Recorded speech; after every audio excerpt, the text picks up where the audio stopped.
Good morning. If you have decided to study and you want to become a professional hypnotherapist, keep watching our training videos about clinical hypnosis. Hypnotherapy is an effective technique with which you can help and improve the quality of life of a great number of your future patients. Remember, read the description of this video where you can find a link to free training classes on clinical hypnosis. And also, you can download some ebooks also free. The information in this video is extracted from our book Direct Clinical Hypnosis, Deep Hypnosis, of our publisher Clinical Hypnotherapy, registered with ISBN. Hypothermia in Direct Clinical Hypnosis, Desire and Willingness to Live, Part 1. Desire and wish to go on living. Why do some patients regain their health while others die with the same diagnosis? Those who are saved are usually patients with not so negative attitudes towards the disease, not the fiatists. Positive attitudes towards life and the belief of being able to influence the course of the disease. Hence, the importance of reinforcing the will to live with secondary exercises and inhibiting defeatist feelings about the disease as much as possible. Above all, the belief that the patient can significantly influence the course of his or her illness should be increased. This can be achieved by having the patient minimize his illness through visualizations in a hypnotic state, visualizing how the tumor becomes smaller and smaller until it disappears completely. It is also interesting that the patient practices several times a day. It is quite simple.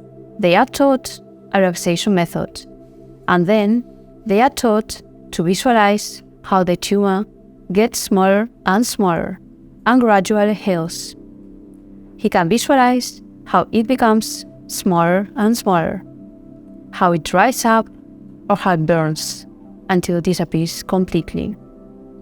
There are countless visualizations for this. The important thing is that the patient visualizes his healing.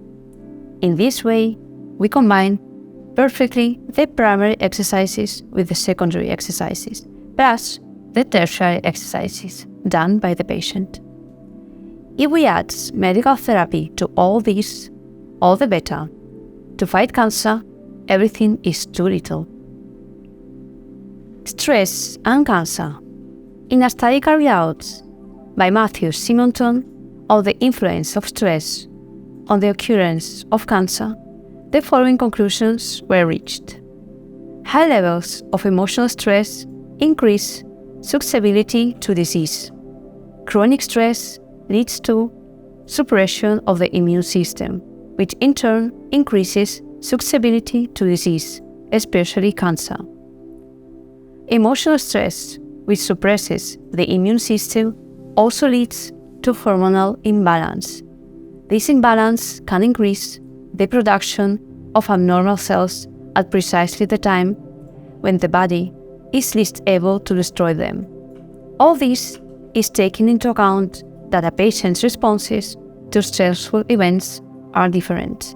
That is to say, not everyone reacts in the same way to the same stressful events. A patient's response to a stressful event is unique.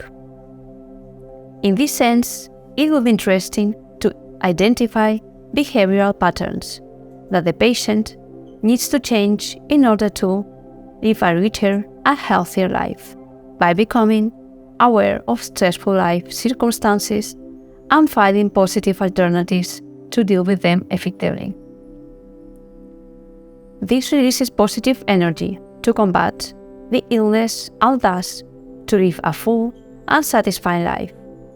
An effective method to release accumulated stress and tension and thereby increase mood would be physical activity.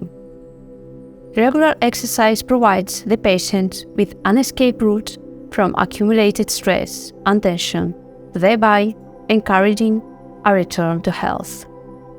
It has been shown that the maintenance by the patient of negative thoughts and feelings activates the stress-strain cycle, thus inhibiting the patient's recovery and consequently the worsening of the disease, thus demonstrating that there is a close connection between emotional states and illness. The mere fact of recognizing and changing the self-defeating and negative beliefs and thoughts lowers the level of stress or strain, and therefore the patient is better prepared to cope with the disease. It is important to recognize those negative thoughts and feelings that may have helped to trigger the disease, in order for the patient to change their coping strategies by replacing these negative thoughts and feelings with more appropriate ones.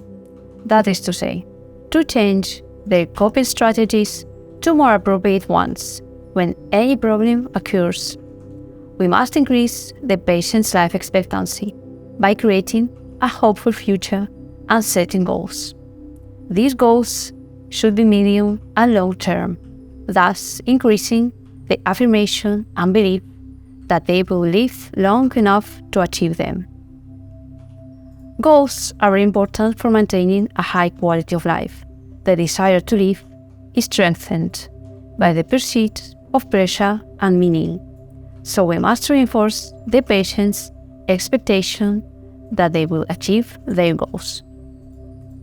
If you're interested in learning more about clinical hypnosis, watch our next video, Hypothermia in Direct Clinical Hypnosis, Want and Desire to Keep Living, Part 2.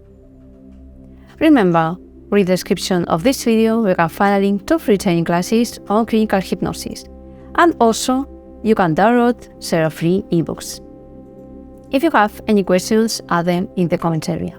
On this topic and many others we'll talk about in the channel and in the videos that we'll publish.